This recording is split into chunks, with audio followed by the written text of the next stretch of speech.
આદિજાતિ વિદ્યાર્થીઓ ઉચ્ચ અભ્યાસ કરી શકે એના માટે 1/7/2010 થી કેન્દ્ર સરકાર પુરસ્કૃત પોસ્ટ મેટ્રિક શિષ્યવૃત્તિની યોજના ચાલુ હતી।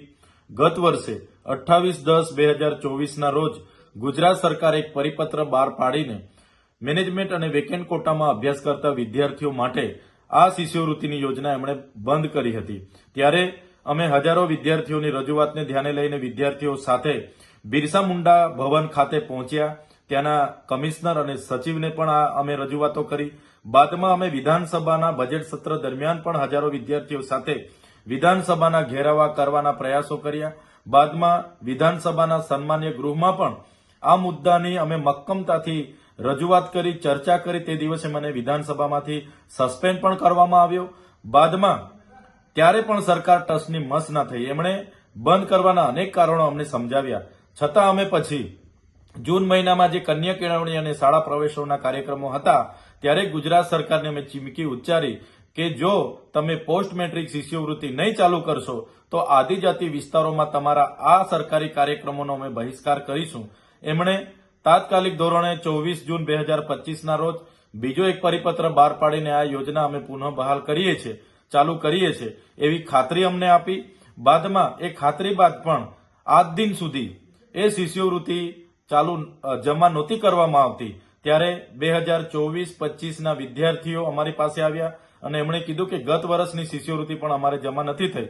ત્યારે અમે ગત 25 નવેમ્બર 2025 ના રોજ અમે બિરસા મુંડા ભવન અને સવિર્ણ સંકુલ 1 મંત્રીશ્રીને મળ્યા અને અમે રજૂઆત કરી કે દિન 15માં જો 2024-25ની શિષ્યવૃત્તિ જમા નહીં થશે તો અમે દિન 15 બાદ અમારે રચનાત્મક કાર્યક્રમો ગાંધીનગરમાં આપવા પડશે। જેને ધ્યાને લઈને ગત રોજ ગુજરાત સરકારના આદિજાતિ મંત્રી શ્રી નરેશભાઈ પટેલ દ્વારા પ્રેસ વાર્તા દ્વારા જણાવવામાં આવ્યું છે કે 24-25ની 460 કરોડ પોસ્ટ મેટ્રિક શિષ્યવૃત્તિ અમે જમા કરીએ છીએ, જે એમના નિર્ણયને અમે સહજતાથી આવકારીએ છીએ। સાથે સાથે અમારા બીજા 3 મુદ્દાની પણ એમને રજૂઆત હતી કે જે ખોટા આદિવાસીના જાતિના દાખલા, કેટલાક ખોટા લોકોએ આદિવાસીના જાતિના દાખલા ઉપર નોકરી અને શિક્ષણમાં પ્રવેશ મેળવ્યો છે, એમની પણ તપાસ કરીને એમને દૂર કરવામાં આવે, કાર્યવાહી કરવામાં આવે એવી એક અમારી માંગણી હતી।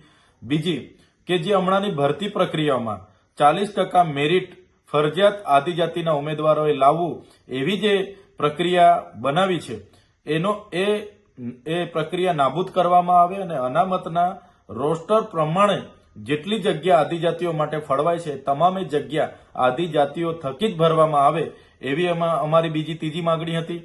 ચોથું કે આદિજાતિ વિકાસ વિભાગ દ્વારા સંચાલિત જે છાત્રાલયો છે એમાં મહિનાનું ફૂડ બિલ માત્ર 2100 રૂપિયા છે, એટલે પર ડેનું 70 રૂપિયા।